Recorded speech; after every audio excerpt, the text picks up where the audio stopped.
Anna Halley, and today we explore a figure who is as powerful as he is polarizing. Joe Rogan doesn't just host a podcast, he shapes conversations. He spans comedy, fitness, media, wellness, controversy. Whether you love him or disagree with him, his influence is undeniable. We're going to trace how he got there, what business moves he made, how he manages controversy, and what lessons we can draw from his style of influence. Joe Rogan started in comedy, touring, performing stand-up, interviewing guests, doing small TV hosting gigs. Over time, he built credibility as a UFC commentator, as someone genuinely interested in a wide range of ideas. Then came the Joe Rogan experience, which exploded past just comedy. It became a platform for long-form conversations, for curiosity, for letting guests stretch out. That format, honest, unfiltered, wide-ranging, resonated. In 2020, Rogan signed a big exclusive licensing deal with Spotify worth hundreds of millions. Later, in 2024, he renewed a deal worth reported at up to $250 million. These deals reflect how valuable his audience is. The podcast is a core business engine. It isn't just content, but leverage, reach, influence. Part of his income also comes from UFC commentary, stand-up specials, books, and more. Because of his podcast success, many creators and businesses follow his model, long-form content, building audience trust, mixing controversial topics, allowing space for varied guests. Joe's format changed what people expect from podcasts, not just short bits, but deep, meandering, honest conversations. Joe Rogan didn't stop at podcasting alone. He has leaned into business in multiple sectors: wellness, supplements, fitness, branded merchandise, real estate, and more. One of his earliest moves was co-founding Onnit, a health and performance brand focused on supplements, fitness equipment, wellness products.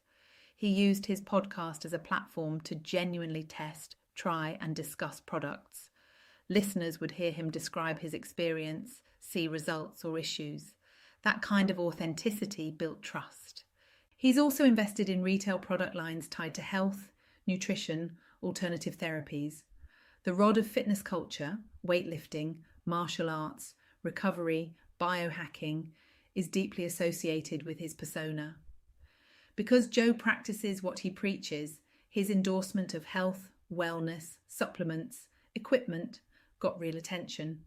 Products like Alpha Brain became widely known because of how Joe Rogan used them and discussed them.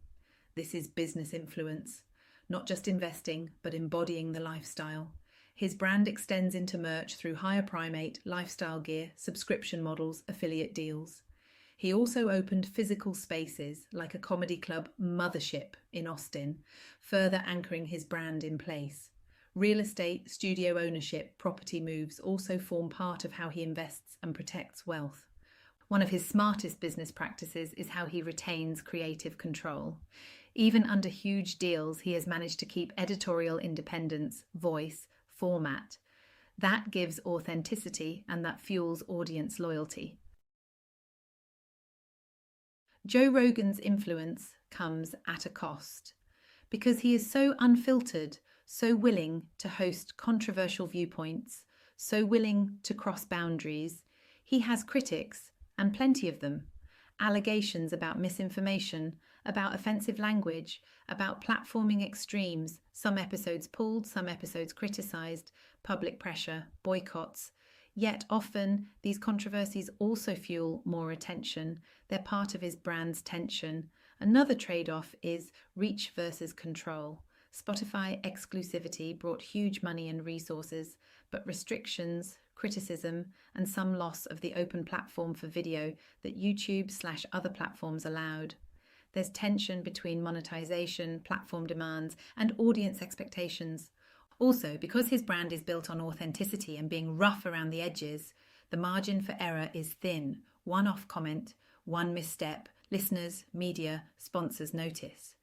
Maintaining credibility demands constant negotiation, how loud to push, how much to lean into controversial topics, how to balance openness with responsibility.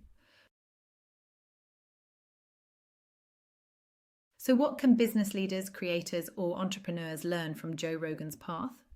1. Leverage what you love and what you're credible in. Rogan built from comedy/martial arts/fitness. He didn't try to pretend to be something he's not. 2. Build trust first. His audience trusts him because he's consistent, he's honest, or at least perceived that way. He takes risks. When you build trust, your endorsements, your business ideas carry weight. 3. Be willing to monetize carefully. Big deals, streaming, licensing, but don't give up too much control. Keep ownership where it matters. 4. Controversy can amplify, but it can also exhaust. Know your boundaries. Understand what price you pay. Sometimes risk is worth taking. Other times it might hurt your legacy. 5.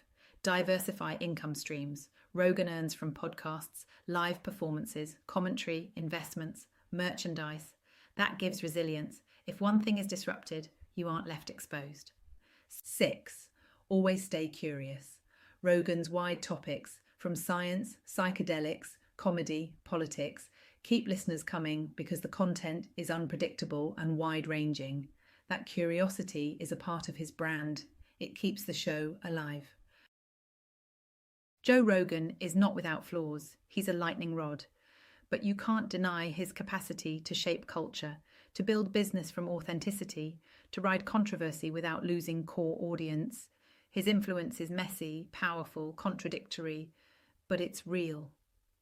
If this episode gave you ideas about how influence works, what platform you already have, what risks you're willing to take, what voice you want to own, please subscribe, leave a review, and share. I'm Hannah Halley, and this was Icons of Influence. Until next time, be bold, stay real, build with meaning.